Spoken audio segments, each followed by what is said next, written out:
No, you can't have any say in this discussion. Right, who's next? That's it. Right, okay. So I'm going to therefore move that motion. I'll move that. All those in favour say aye. I have a division. Hang on, what's this on? Is this on This is George's? George's motion. George's one. Yes. Division. Oh, Okay, we that also was division? carried, I think. I think it's been carried. Okay, Just say I've got mine those as a backup. against, then you might get some response. yeah, Because there was no response to the 4. I know. Well, exactly. You want to buy division, George? Yeah. Okay. Might as well. It's Worship? only Friday No. afternoon. Councillor Nye. No. Councillor Brewer. 4. Councillor Casey. No. Councillor Cashmore. No. Councillor Cooper. Yes. For now. Councillor Darby. No. Another punch of. Councillor Filipaina. Against. Councillor Fletcher. Or Deputy Mayor Hulse. no. Councillor Crum. Against. Councillor Lee. No. Councillor Penrose. No. Councillor Quacks. Councillor Stewart. Yes. Member Taipari. No. Member Namane. No. Councillor Sir John Walker. No. Councillor Wayne Walker. No. Councillor Watson. Yes. Enticing eyes. Councillor Webster. No. Councillor Wood. Yes. It's close. 15. All right, thank you. Getting better. Oh, this is going. Just wind that down, please. I can't see it properly. Where do you want to go? Just wind it down. Just The next one. down a bit. No, just down a bit. I just was having a look at that vote again. Oh, right. Do you want to recount? Thank you. Point of order. Councillor Quacks. I don't believe member Jay Tamaheri is here. Oh, no, we had this discussion yesterday. Haven't had the minute to change. He's Skyping in his vote. Right. No, I know the Maori Party, or the Yeah, Maori thank you, Independent councillor. Statutory Board is interchangeable with your members here. but- Thank you, Councillor Dick. Right, now, the next matter that I've got is the Independent Māori Statutory Board. Oh, Mr. Mayor, I had a foreshadowed amendment that was to put if this one was lost. Right. I'm happy to call a division. It's been, Oh. and Councillor Quacks, I'm sure will be. He needs no explanation Councillor, to I support me did on say that we were that. Democratic. hopefully going to get out of here. Oh, at let's go. Call for a reasonable division. hour. 4. Pace and momentum. Right, pace and momentum, thank you. Okay. This is a sensible one. Just Can one. we just have this on the hands, Councillor? What about just on the hands? Oh, I think we'll just call it a quick division because this is a sensible one. I think it's going to be pretty close. Deferring it one, for your next term of the mayoralty, Mr. Mayor, just deferring right. it 1 year out. Yeah, thank you. So we have a discussion then. We prioritise Line up them. Anyway, Len. So just being positive. It's just 12 months difference. Yeah, thank you. Probably Any going to amount be of time, unanimous really. for actually. You're on 7. But we'll do a division. No. Hey? No. Councillor Brewer. 4. Councillor Casey. No. Hey? It's going to be close. Councillor Cashmore. No. Oh, come on. Councillor Cooper. Or Yeah. Councillor Darby. No. Councillor Filipaina. Against. Come on, Elf. Councillor Fletcher. no. It's going to do worse than the other one. Councillor Crum. Against. Councillor Lee. No. Councillor Penrose. Aye. Councillor Quacks. Yes. Yeah. Councillor Stewart. Yes. Taipari. Member Namane. No. These people better Mr. not John be Walker. competing for money. No. Councillor Wayne Walker. No. Councillor Watson. Yes. Councillor Webster. No. Councillor Wood. Yes. How did that do worse? Okay, thank you. Thank you. Very good. That's a good fallback. Right, now, the Independent Māori Statutory Board, so I want to acknowledge Member David. We ask the officers to reflect on what was being proposed. Mr. Mayor, do you need to put the substantive on that one or not? No. No, because it wasn't. It's not a substantive, it was a... But thank you for reminding me. Yeah.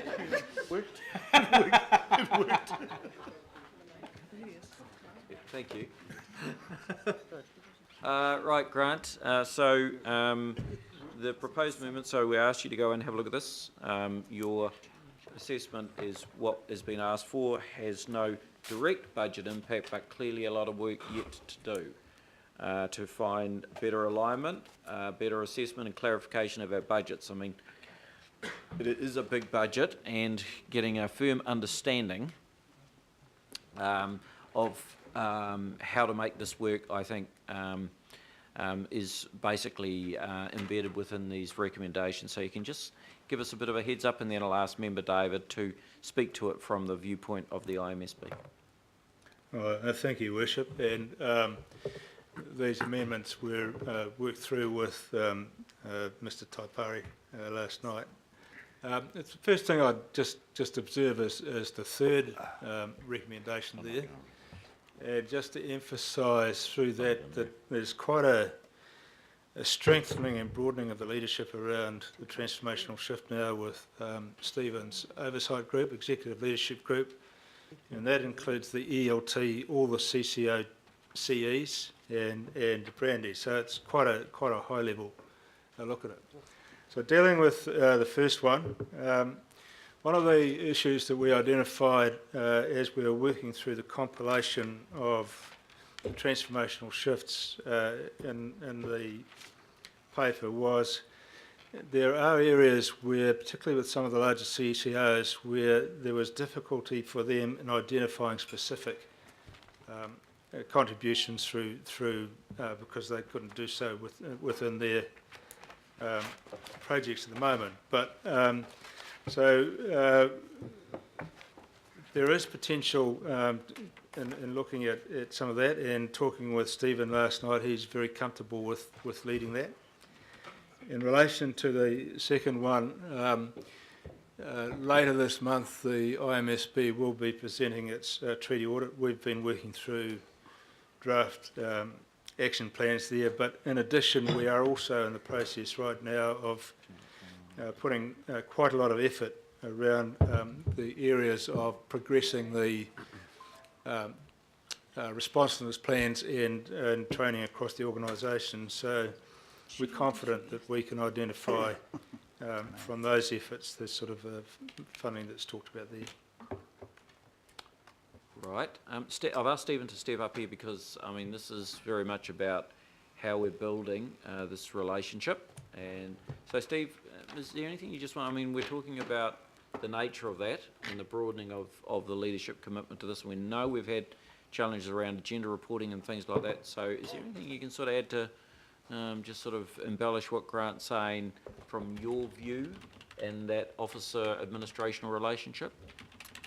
What you'll hear about through you, Chair, over the next couple of weeks is that our response and our commitment to better Māori outcomes is going to, the attitude will get a tick, but the performance is still quite low.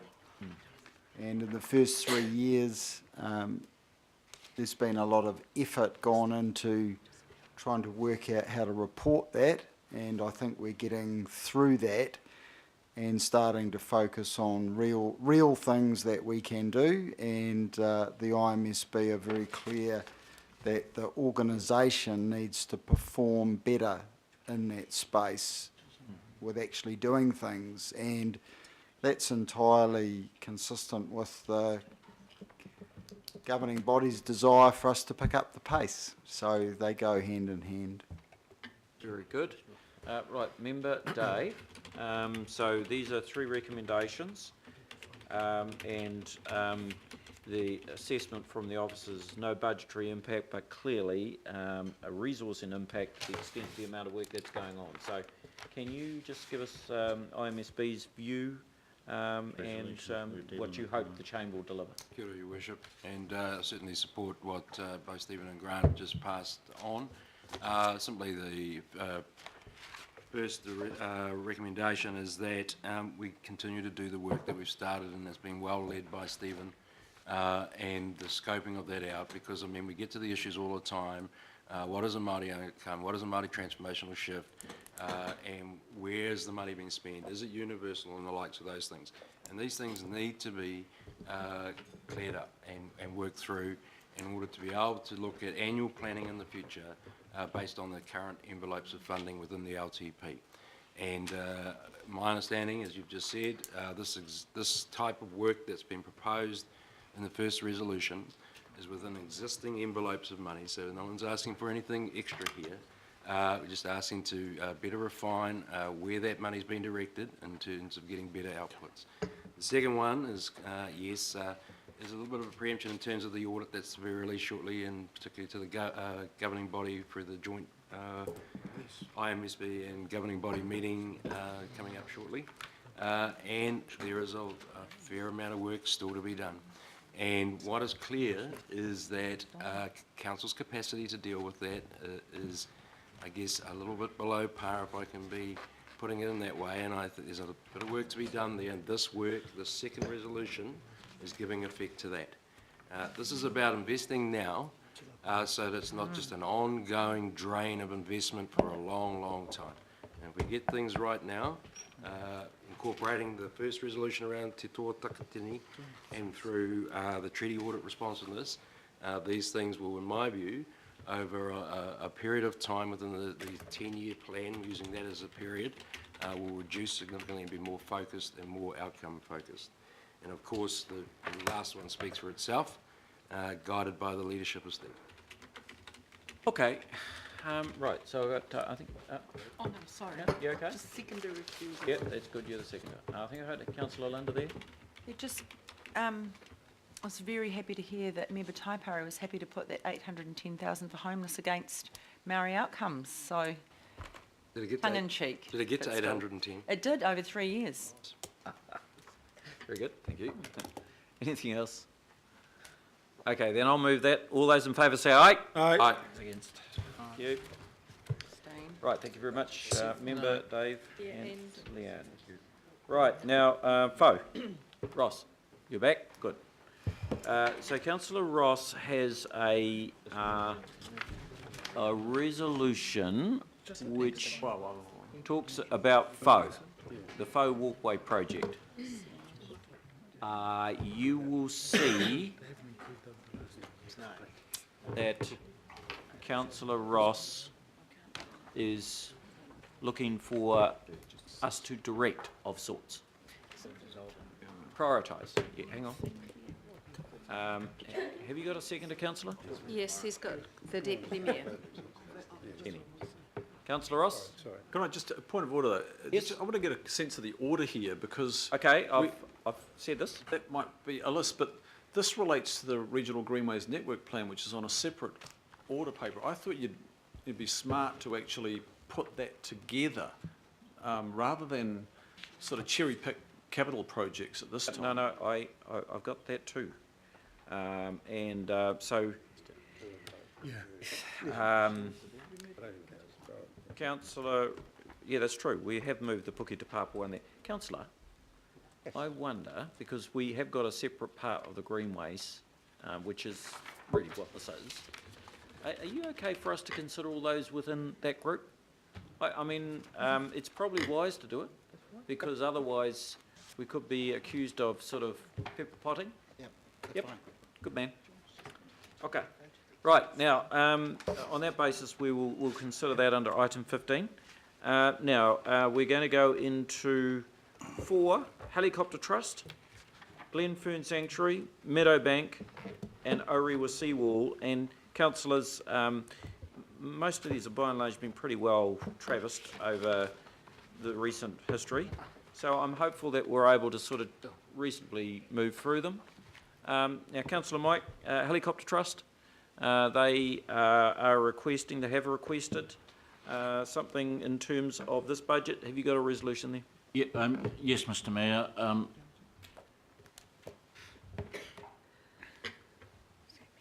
Yes, that's up there, and this has come up as a consequence of the discussions and the debate that was held over the last 2 years, the money is required as an underwrite for the acquisition of a new rescue helicopter, which they haven't completed fundraising for as yet.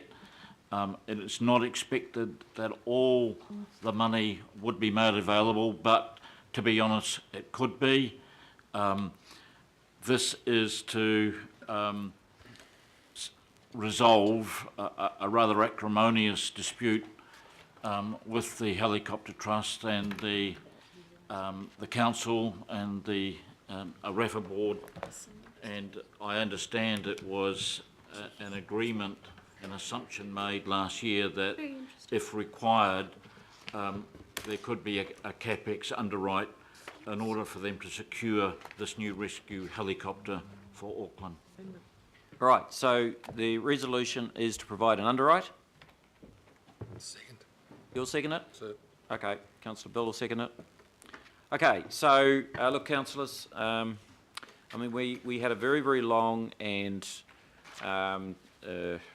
quite intense discussion last year, and I think it needs to be very clear there were no undertakings that we would provide funds this year, but the Helicopter Trust most definitely are seeking, rather than a direct cash investment, an underwrite, and obviously a slightly different beast, but really it's up to you. You know, I would continue to support them. I actually put myself out there as the mayor in the last year and went hard at this, but as I said, I gave no undertakings on this year, but I would support an underwrite. I would not be supporting a cash grant, but I would support an underwrite on the basis the Auckland Rescue Helicopter Trust have done something spectacularly well. Aside from the work they do in the community, they raise funds really well, and I'd hope that that underwrite was never to be called on. But it is an underwrite, so you understand what that means. It's not a guarantee, it's an underwrite. Can't guarantee that. Well, that's right. So, look, I mean, we could spend a lot of time debating this, councillors. You know, you will variously be, you know, sort of for or against it. And, you know, my view is that we're sort of tripping through these things quite well.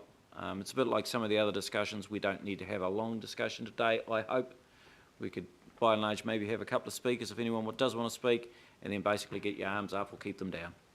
I think Councillor Ross over here wanted to speak. Yeah, no, I'm happy to be supportive of this, but I really require the words business case to be put in there somewhere. I fought really hard at that meeting last year to get that brought into the resolution, and it is Happy there. to include that. Yeah. Okay, so Alistair, can you, in terms of Councillor Ross's view, some business case reference there which would determine the issuing of the underwrite? Yes, councillors may recall that we've previously allocated $900,000 for the purchase of this helicopter, which was conditional on a business case. The business case was included in their submission on this LTP process. I guess the unknown factors that would need to be worked out around an underwrite would be the purchase price of the helicopter is approximate at this stage, because the contract to purchase it is they can either settle the purchase in US dollars or euros, so the final purchase price won't be known, as we will not know their fundraising total until immediately prior. So when we say a business case, I think they've established the need for a new helicopter, but how much they will need to complete that purchase will not really be known until the time that that purchase is to be made. I think the key point here, though, is that we are providing an upper limit as to what we would underwrite. So that's the way I read this recommendation, and I wouldn't want to go beyond that, no matter what the price. So I think we need to be quite clear in what is being proposed here. If the trust should come calling on the council next year, they may have provided an overall business case, but in terms of seeking something more than an underwrite, I think they need to be told that they would have to put up a very rigorous case to secure that. Councillor Chris? So just currently, just refresh memory, ARAFA contributes to the OPEX only, isn't it? That's correct? Yes, that's right. And it's Part of the discussion that we Not had. this year, they didn't come, they didn't come this year. it's And quite, they did not go for any operational this year at all. So this is the first year they didn't ask for OPEX. That's correct. So in some ways, it's a kind of a switch between OPEX and CAPEX. yeah. I mean, look, the way it's wordsmithed here, it sort of looks more palatable, but it's essentially a grant. You know you're going to pay this, because if you're the fundraiser, you only fundraise up to a point, and you'd say, stop, we go there now, which is the council. Because that's what will occur here. So it will be a grant, no question. There's no question about this. This is not the likelihood of a grant. This will be a grant. We'll see. I mean, certainly in my assessment of this organisation, they've proved that they can fundraise beyond the norm.